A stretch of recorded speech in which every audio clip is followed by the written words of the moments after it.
Good morning, everybody. I'm Ken Leon-Guerrero. Welcome to My Point of View.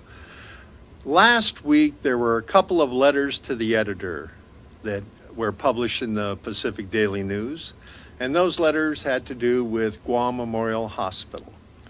So what we're looking at here is the two letters. Go ahead and go to the letters. My letter ran on a Monday, I think it was, and I was very concerned about the debt bomb that was being armed. And Peter Sgro responded with his letter claiming that my letter missed the point of view.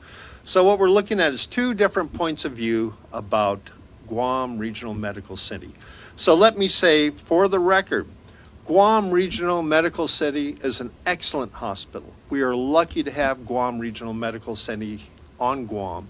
And this story does not involve Guam Medical City, although they're in the periphery of the story. Guam Regional Medical City has done nothing wrong. Everything Guam Medical City has done is legal. What we are concerned about is what government officials are doing behind the scene. That's where we have concerns.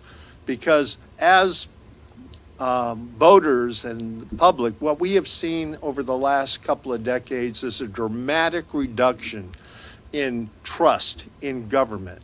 The Pew Charitable Trust did a survey and they found that only 1 out of 5 people trust the government. That's a historic low. And we have many, many reasons why it has come to that point. But what we're going to do is we're going to focus on today, here on Guam, on something that I've been very concerned about. As you know, for the past 10, 12 years, I've been working with Guam Memorial Hospital and public health care on Guam, trying to make things better.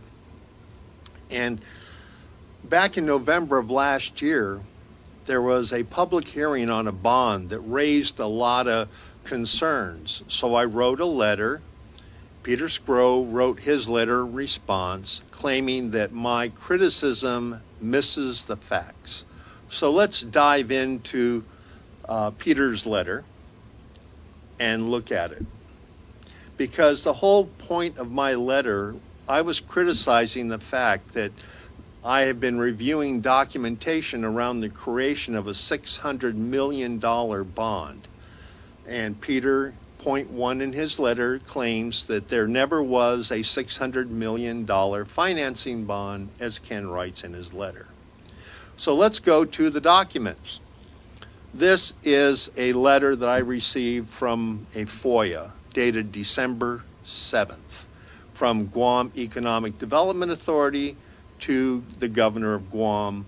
And in this letter, she says, and I quote, "The project and the proposed plan of financing with respect to the issuance of by the government of one or more general obligation bonds or refunding bonds from time to time in an aggregate principal amount not to exceed $600 million. The bonds." Later on, she says it again. Concerning, down here at the bottom, concerning the project and the proposed plan of financing with respect to the issuance of government of Guam or bonds from time to time in the aggregate principal amount not to exceed $600 million. The approving certificate is enclosed for your approval and signature along with a summary of the hearing. That sounds to me like government of Guam, GEDA, and the governor are talking about a $600 million general obligation bond. Peter's point number 2. The planned bond financing was always a private bond financing. It was never a public bond financing. It is impossible for such a private bond financing to result in any debt to the government of Guam or the taxpayers of Guam. So let's go back to this one. Keep this full screen, please. As we see right here, the project and the proposed plan of financing with respect to the issuance by the government of one or more general obligation bonds or refunding bonds from time to time in an aggregate principal amount not to exceed $600 million. It doesn't say anything here about a private activity bond issued by the private activity concern. We're talking about a government document that acknowledges the creation of a Government of Guam general obligation bond for $600 million with the approving certificate enclosed for the governor's approval and signature. So we go into Exhibit C, which is attached to this letter, and we see right here in item number 3, proceeds of the bonds are expected to be loaned to the Blue Continent Healthcare Guam Medical City, LLC, the borrower, to finance the cost and acquisition of all or portion of the facilities and capital improvements that are identified as Guam Regional Medical City. The project will be owned by the borrower, the sole corporate member. The way I'm reading this, because first we have a letter that's talking about issuing $600 million of obligation bonds, and then it says the proceeds of the bonds are to be loaned to a Blue Continent Healthcare Guam Medical City. So that sounds to me, based on the way this is written, GEDA is going to mastermind, authorize, work behind the scenes, or with this public finance authority to create a $600 million Government of Guam general obligation bond, and the proceeds will be loaned to Blue Continent. That's not exactly what I care about. I care about is the governor's signature is on a document that authorized, I hereby approve the issuance not to exceed $600 million aggregate principal amounts of the bonds by the PFA for the project. So it sounds to me, based on these documents right here, and the fact that despite 2 months of intense efforts to discover whether or not these bonds do exist, no one has answered me, to the point where I've even had to go to court. Now, Peter's point 3. Ken refers to ORIC handling the bond creation. ORIC has never been an underwriter of either public or private bond financing. ORIC is a nationally recognized law firm that specializes in public bond financing. Their legal expertise in public financing extends back to public financing of the Golden Gate Bridge. And he's right about that. That's what ORIC does. But that's not what I am concerned about. I'm not concerned about ORIC. What I'm concerned about is the fact that the Government of Guam apparently is issuing $600 million of bonds, and the chairman of the Finance and Budget Committee is not in the room, is not present, is not having any conversations, and is not involved in the conversations the way Congressman Mike St. Nicholas was, the way Speaker Therese Terlahi was, and the way a couple of other senators were, but not the chairman of the Budget and Finance Committee. It's a big concern for me because we're looking at the fact that this is a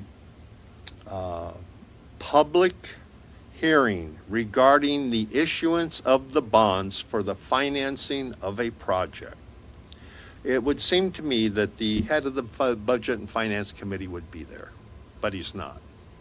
And that's why I filed a complaint with the Attorney General's Office of Guam, because Leon Camacho in the Attorney General's debate claimed that he would stand up and represent the people of Guam as strongly as he would represent the Government of Guam. So I'm giving him a chance, because I filed a complaint because it seems with these documents, the Governor of Guam, by authorizing the creation of $600 million of general obligation bonds without a public referendum, has violated Public Law 24-222, or Guam Code Annotated Section 16.312, which says voter approval required on general obligation bonds and certain fees. And I've attached to this complaint the documentation I've received from the GEDA regarding the creation of this bond. Now, the reason this is important is because, if you'll remember, back in 2017, I filed a lawsuit against government of Guam over the fuel tax increase because they did not hold a referendum. I wanted to test whether or not that notwithstanding clause, which the Guam legislature routinely uses to bypass Public Law 24222, requiring a referendum on any increase in debt or fees, but they routinely add this notwithstanding clause to bypass getting public approval. And so I went to court on this issue and I lost. But what's interesting to note is that by authorizing the issue of these bonds, not only does the governor violate the Organic Act of Guam, which leaves sole power to borrow money with the legislature, but she also didn't comply with Public Law 24-222, which requires a referendum. And since she didn't go through the legislature, she couldn't add this notwithstanding clause, because when you look at the documents that she signed, nowhere in her documents, and let me back up here to where her signature is, nowhere in this document that she signed authorizing the creation of the bonds is there a notwithstanding clause that eliminates the need for a public referendum on the issuance of these bonds. And she couldn't add it because she's not the legislature. So let's get back to the story here. Peter, point number 4. All public and private bond financings are extremely complex, and as a result of the voluminous federal laws applicable to all bond financings, including public disclosure mandates, law firms like ORC prepare legal documents that must be completed weeks in advance of the closing of any bond financing. Law firms specializing in bond financings have nothing to do with any bond creation. And I agree, they don't. But here's the issue I have. Yes, bond documents are complex, but bond documents aren't state secret. I have been trying for months to get a copy of the documents from GEDA, from ORC, from the governor's office, trying to prove to myself that there is no risk to the public. And the fact that none of these documents have been given to me, there's no way we can prove that the public isn't protected in the event of a default in this bond. Point number 5. Ken knew or should have known, based on detailed sets of facts I emailed him, that everything he said in his podcast and that he wrote in his letter are all moot. Clearly unaware of the facts as well as unforeseen market conditions that were known nationally. I have had a couple of conversations with Peter, and he has tried to assure me that there is no risk to the public. In fact, here is our, go ahead and leave this one up. This is our email, our WhatsApp chats on this subject. Because after he saw my letter to the editor, he writes me, Ken, after our conversation today, I am not only disappointed in you, but really upset after just now reading your letter in the PDN and Blue Continent. Everything you wrote is completely false. I have an obligation now to write my own letter responding to yours, and mine will be based on fact. Which is even more disappointing is that weeks ago I told you everything, so you wrote what you did, tells me you don't trust me. So you're on your own. I'm not helping you with anything about your arrest. Different story. And I write back to him, Pete, it's not that I don't trust you, I don't trust the government. They are the ones signing documents authorizing this loan. They are the ones silent about no risk aspect. If this loan is a nothing burger, why are ORC, GEDA, and ADLOOP refusing to respond? I have Seen several dead issues that cost taxpayers millions of dollars to drop this until I see proof there's nothing here. Write your letter, and if you can include documentary proof this is a dead issue, no one would be more pleased than me. And that is true. I would be totally happy if the governor's office, if GEDA, if ORIC would provide me with the documentation that would say, there is nothing here. Don't worry, there is no risk. But they haven't, despite phone calls, emails, messages, letters to the editor, FOIA requests, and I still haven't gotten anything that says there is no risk to the public. So Peter responds back to me. Let's go to full screen. You are full of, Ken, now you with the wrong guy. And I already sent my response letter, and I will also send it to all the media. I am not some dumb Ken. Send your documents. Me and GRMC are not subject to open government laws. I know that. That's why I have not tried to FOIA GRMC. They are not subject to open government laws, but GEDA is. Government of Guam is. And the governor's office is. You have crossed the line with your stupid podcast. You videotaped yourself saying the exact same thing. You will get nothing from me. You want to play the transparency games with me, Ken? Then agree to debate with me on live TV. I'll pay for everything. You better show up with the documents, since your letter was not only filled with lies, but you have continued to drag GRMC into your lack of trust with the government. I have hundreds of pages of documents, and I was more than willing to have Peter come on the show with me, but he responds back. I tell him, I am more than willing to have you on my show. You don't need to pay for anything. Let me know when you have your documents proving every point I have concerns over wrong, and we will schedule the show. I would have been happy for him to come here, sit next to me, and pull out document after document, lay them on the table, and prove that there is no risk to the taxpayers of Guam. But instead, what do I get? This is what I got. Obviously, he isn't here. So let's go to full screen. No one listens to your show. Leave me alone. I have a fiduciary obligation to protect GRMC, including protecting it from your lies. And this is his solution. This is all the documentary proof he offers me in his letter to the editor. I invite Ken to walk in the front doors of GRMC, pause, and read the hospital's mission statement proudly displayed on the wall above the customer service counter. It reads, to treat and care for our patients and their families as we would a beloved family member. And that is not just the words written on the wall. That's exactly what GRMC strives for every single day. And I don't dispute that. GRMC is an excellent hospital. I am a patient at GRMC from time to time, and I can tell you the medical care I've received there has been above question.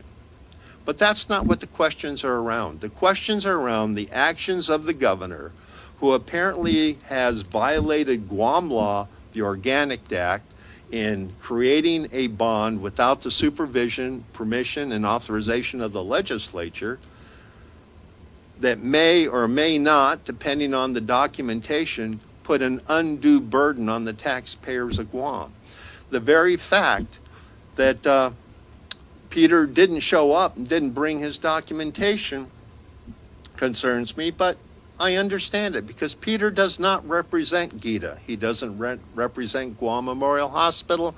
He does not represent the governor of Guam. He doesn't represent the 36th Guam legislature, the Public Finance Authority, or ORIC.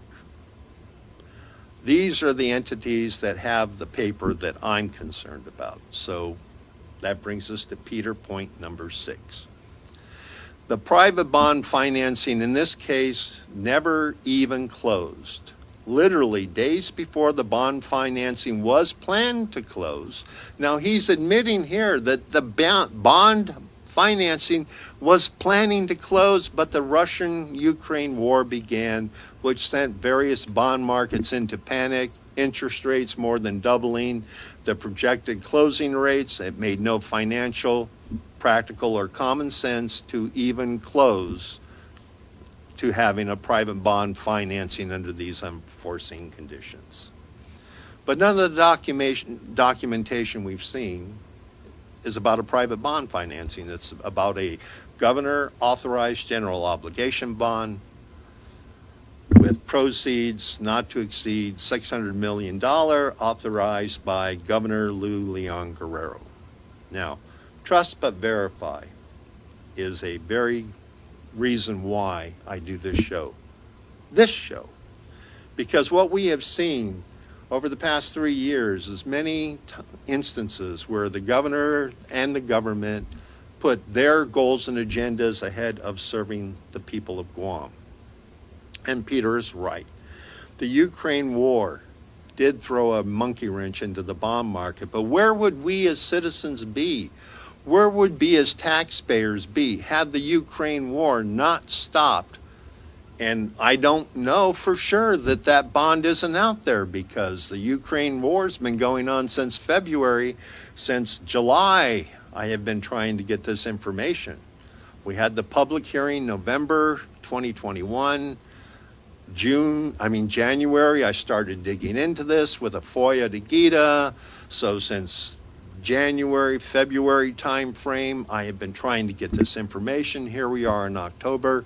I still don't know beyond all shadow of a doubt this bond doesn't exist, because no one is telling me this bond doesn't exist. Not GEDA, not Guam Memorial Hospital, not the governor of Guam, not the 36th legislature, not the Public Finance Authority, or ORIC itself. Somewhere around here is the truth. Peter, point number 7. Blue Continent is not an anonymous stock company, as Ken claims. Ken is obviously unaware there is a nonprofit Blue Continent in corporate form and a nonprofit Blue Continent in LLC form. And all their information documents are filed with the Georgia Secretary of State's office and are public documents anyone can read merely by going to that agency's website. There is no secret here, as Ken implies. It's no different from all the other corporate or LLC documents filed with Department of Revenue and Taxation, which the public has every right to view such documents. And he's right. It's true. But I was a little confused why he was sending me to Georgia. So I went to Georgia and I did a search for Blue Continent Healthcare, and crickets. No such entity rented. So I went back to my research, and I went back to the photos I took when I did my FOIA research at Rev and Tax. And here is the letter that the Department of Revenue and Taxation from the state, from Guam filed. And in that, you see that Blue Continent Healthcare, Guam Medical City, LLC, is filed in Delaware. It was created in July 13, 2021. So it's created in Delaware, not Georgia. And Peter, I'm just going by the documents filed at Rev and Tax. And so I went to Delaware, and I did research there, and that's where I pulled up Blue Continent Healthcare, Guam Medical City, LLC. So it's not Georgia, it's Delaware. Ken's research must be flawed, or maybe he researched some other entity with a similar name. Blue Continent has not received any revenue, so it's impossible to have a tax debt, as Ken claims. To which I point out, according to the Delaware Secretary of State, Blue Continent is not in good standing because of a tax due of $522.50. Now, going back to the lack of trust issue, this goes back to 2014 when the legislature met in secret session, and they gave themselves massive retroactive pay raises in a secret session. And ever since then, I have had a low level of trust with public officials, which carries over to when I see a document like this. Now, going back up here for a second, I contacted Resident Agents, Inc. in Delaware. I called them up after I found this. And Resident Agents of Inc. refused to confirm or deny that Blue Continent Healthcare, Guam Medical City, is a client, or they are the registered agents. And I told the person on the phone, well, I'm looking at the state of Delaware website right now at this very moment, and according to the state of the Delaware, you are the registered agents for Blue Continent Healthcare. And they said, well, we can neither confirm or deny. That sounds like an anonymous company to me. So I asked if I could send them a letter, would they forward it on? And they said, well, you can send a letter, but we do not guarantee because we don't acknowledge whether or not they are a client or not. So you may send what you want to send. If they're a client, it will be up to them to get in touch with you. So that sounds like an anonymous company to me. So here's the issue. This is a little spillover to the Guam medical situation because in addition to having this $600 million bond floating around that nobody will talk about, we have this secret plan to spend almost $3 billion on a hospital out on Route 15. The two are related, but they're not related. What we're talking about is government secrecy. And it goes back to what Dr. Phil said. Those who have nothing to hide, hide nothing. Why is the governor, why is GEDA, why are they hiding this information? We have a small population, and that's why we need to be diligent. We have a very small population. We have 153,000 people. We have 40,000 households. We have an economy where 80% of the people are in low-wage service sector jobs, struggling to keep their noses above water in a time of rising inflation. And we have our politicians pushing pork barrel projects that do not necessarily benefit the people of Guam. This is an election year, and I'm encouraging everybody who registered to vote, vote. Because only when large numbers of our citizens engage in the political process will our politicians start to take us seriously. Because we have a lot at risk right now, because just with these two issues, a potential $600 million bond that could really push our finances to the breaking point like Puerto Rico, or a $2.4 billion building that will do nothing to improve the quality of health care received. Because the building doesn't improve the health care, the people improve health care. These are serious issues. They are deserving of our attention, but we need to focus our politicians' attentions on serving the people. The only way we do that is large numbers of voters vote this election. Starting tomorrow, we have early voting open. And when politicians see large numbers of voters voting early, maybe, just maybe, they will do something right and start taking care of the people for a change. I know there's a lot here to unpack. The fact that the governor appears to have violated several laws, whether or not the Attorney General will step up remains to be seen, and something that we can take into consideration this coming election day as well. This is my point of view. I'm Ken Leon-Guerrero, and we need every one of us to start holding our politicians accountable for the things they say and do with the power and authority we give them with our vote. So I have a few thoughts about that as we wrap up.